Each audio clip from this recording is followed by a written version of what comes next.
ગાંધીનગર ખાતે મુખ્યમંત્રી ભૂપેન્દ્રભાઈ પટેલે યોગગુરુ શિષપાલજી સાથે મોટી સંખ્યામાં 12મા યોગ દિવસની ઉજવણી કરી। આંતરરાષ્ટ્રીય યોગ દિવસ નિમિત્તે ગાંધીનગર ખાતે મુખ્યમંત્રી ભૂપેન્દ્રભાઈ પટેલે અને યોગગુરુ શિષપાલજીએ ગાંધીનગર ખાતે યોગ કરી વિશ્વ યોગ દિવસની ઉજવણી કરી હતી। સવારે 7 વાગે યોજાયેલા યોગ કાર્યક્રમમાં મોટી સંખ્યામાં નાગરિકો, રાજ્યના મંત્રીઓ, ધારાસભ્યો અને પદાધિકારીઓ જોડાયા હતા। એઆઈના યુગમાં માનસિક અને શારીરિક ઉર્જા આપતા આસન જરૂરી છે, કારણ કે આજકાલ આપણે દિવસનો મોટો ભાગ ડિજિટલ ગેજેટ્સ અને એઆઈની સાથે પસાર કરીએ છીએ।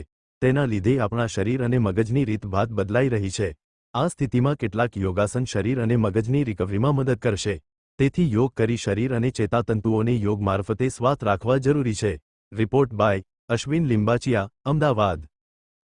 મારું નામ હિના રાજગોર છે। હું ભુજ કચ્છ ગુજરાતથી છું અને હાલમાં અત્યારે જે ફર્સ્ટ વર્લ્ડ યોગાસના સ્પોર્ટ્સ ચેમ્પિયનશિપ યોજાઈ હતી એકા ક્લબ અમદાવાદમાં, એમાં મેં ગોલ્ડ મેડલ જીતેલો છે। અને 2025માં એશિયન ચેમ્પિયનશિપ યોજાઈ હતી, એમાં પણ મેં ગોલ્ડ મેડલ જીતેલો હતો, જેના થકી મોદીજી જ્યારે કચ્છ વિઝિટમાં આવ્યા હતા ત્યારે એમના હાથે મારું સન્માન થયું હતું અને હું ખુદને ખૂબ જ સૌભાગ્યશાળી માનું છું। આજે યોગ દિવસ છે અને આપે પણ યોગ કર્યા છે, ત્યારે યોગ માટે આપનો શું મેસેજ છે? ખાસ કરીને આજે વિશ્વ યોગ દિવસ છે, શું મેસેજ આપશો યુવા વર્ગ? મારે યુવા વર્ગને એ મેસેજ આપવો છે કે આ જે થીમ છે એ છે યોગા ફોર હેલ્ધી એજિંગ। તો અગર તમારે ગરડા નથી થવું તો યોગ જલ્દી ચાલુ કરો ને 21 જૂન પૂરતો ન રાખો।